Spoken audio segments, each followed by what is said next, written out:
Welcome to AD Dictation. Please subscribe the channel and hit the bell icon to get latest updates at first. If you have any query, then please let me know in the comment section below. Ready, start. I am glad to know that Kerala has launched a massive decentralization drive to break this impasse. Effective decentralization will meet the challenges of development. I am sure the Unique People's Planning campaign in your state has addressed this issue.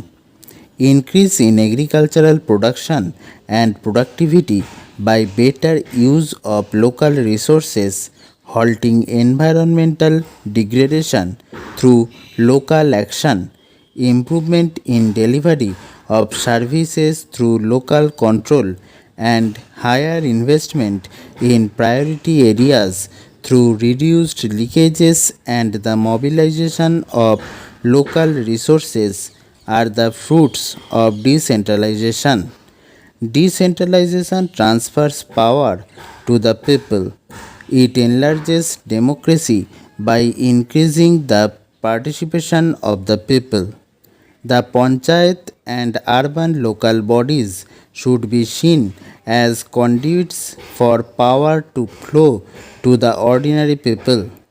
They should not be seen as power centers but as trustees of the people, as agencies of public service, and as instruments of face to face democracy. For decentralization to be effective, it has to be free from corruption, nepotism, and patronage.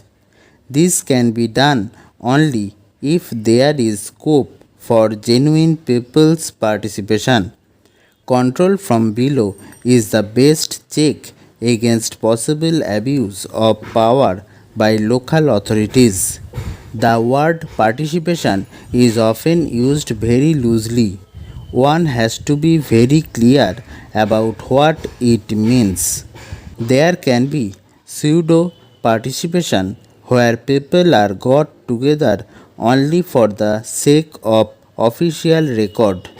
There can be manipulative participation where people are collected for attainment of ulterior motives. Genuine participation involves not merely giving a voice or the freedom to air opinions, grievances, and demands. It involves the power of choice, that means people's right to decide what they want and their right to monitor the functioning of the government. The Gram Sabha, where all the electors get together, becomes a critical institution of democratic decentralization. However, there is a danger of the Gram Sabha degenerating into a body of approvers or an idle group of persons. Organizing women is one of the best ways of avoiding this danger.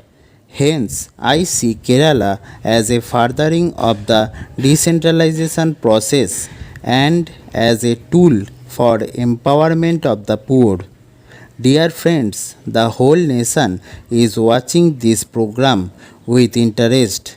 I assure my personal support and the support of the government in New Delhi to the success of this project and its possible use elsewhere. In matters relating to the nation's development, there should be no politics.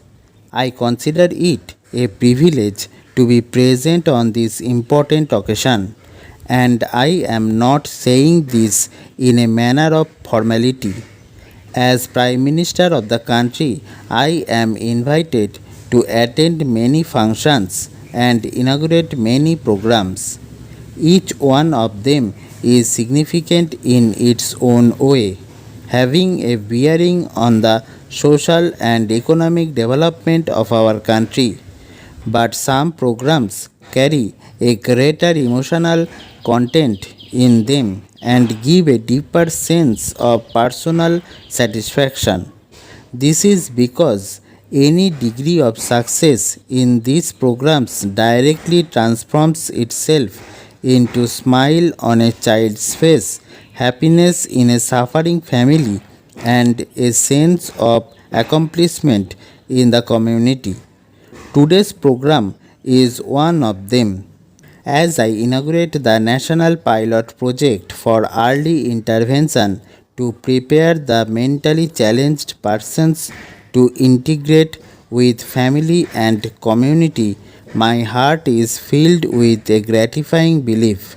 It is the belief that here is a good deed where the government can indeed show that it has the ability to make a difference in the lives of the most neglected and marginalized section of our society. Independent India has seen many distortions in the development process, resulting in different kinds of inequalities in our society. These inequalities have pushed the poor and several other sections of our population to the margins of our national life. But when we look at the mentally challenged persons in our midst, and I am using the term mentally challenged deliberately as a more suitable substitute to the description mentally retarded, we find that they live on the margins of every section of society, including those that are themselves marginalized. Bearing happy exception, mentally challenged persons live a life of exclusion as much in a rich community as in a poor community. With exclusion comes apathy and indifference and even callousness. This deepens the distress of those suffering from developmental disabilities. Here, I would like to draw attention to an important difference between the treatment a mentally challenged person receives within their family and the community. Family is still a strong institution in India, even though it is coming under many negative pressures, especially in cities and towns. Values such as love and care are still fairly deep rooted in the family structure. Hence, mentally challenged persons receive affection and assistance in many families. But the same cannot be said about the community.